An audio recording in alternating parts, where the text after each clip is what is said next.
Lane by lane from the outside, Xandrion Barnes of Jamaica. He has run under 21 seconds once in his career, but that might not be quick enough to get him in the mix here. And was in 8th place in the 400 meters as well. Actually, no, he was DQ'd in the end. Apologies for running out of his lane. So he has 0 points. So Chris Bailey, 12 points from an almost personal best run in the 400 yesterday, where he beat Matt Hudson-Smith. Hudson-Smith much quicker at 200 meters normally. What has Chris Bailey got? Can he take him on here?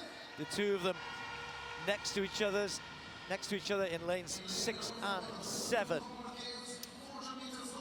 We haven't talked about Misala Samakonga though.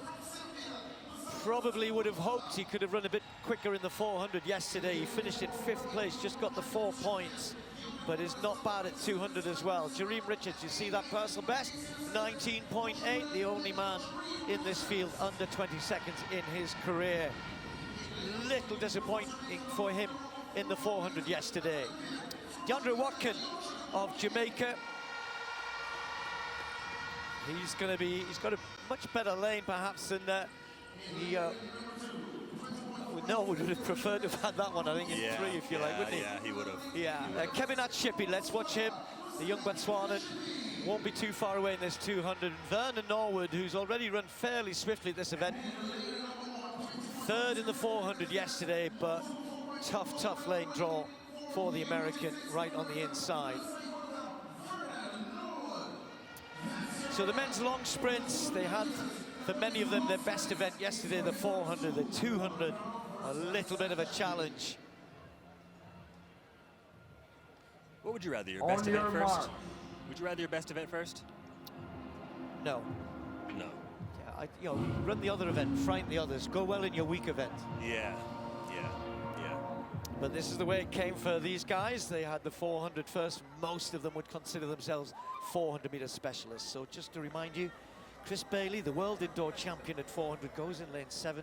Hudson-Smith, the Olympic silver medalist, in 6. Then Samakonga 5, Richards 4. And right on the inside, watch for Norwood in lane 1. 6. Chris Bailey actually gets out pretty sharp. Matt Hudson-Smith has made up some ground on him. Samakonga going well as well around the bend. Vernon Norwood with some work to do right on the inside.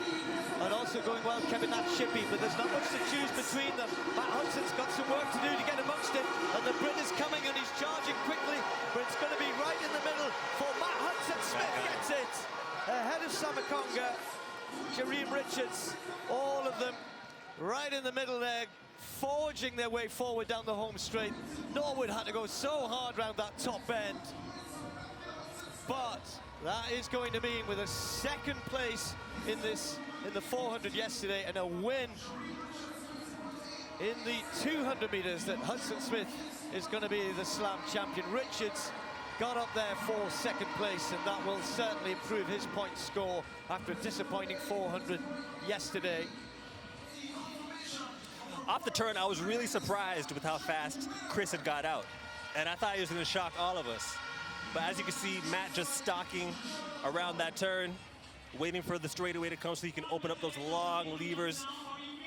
Chris starting to realize that all the other guys are starting to come up on, try to hold on as well as possible. I'm pretty sure that's a pretty a new personal best for Chris, which is cool. But as far as Matt's concerned, I think he knew that Jereem was going to be the biggest threat based off of his 200-meter pedigree. But he just held his form, as relaxed as possible for someone like him. Coming out with 100K, man. 15 million Jamaican dollars. Really? Yeah, man. 15.7 to be exact.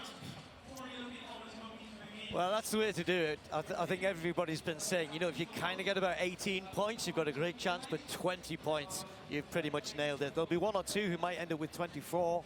We will see. But it means that Matt Hudson-Smith is the first slam champion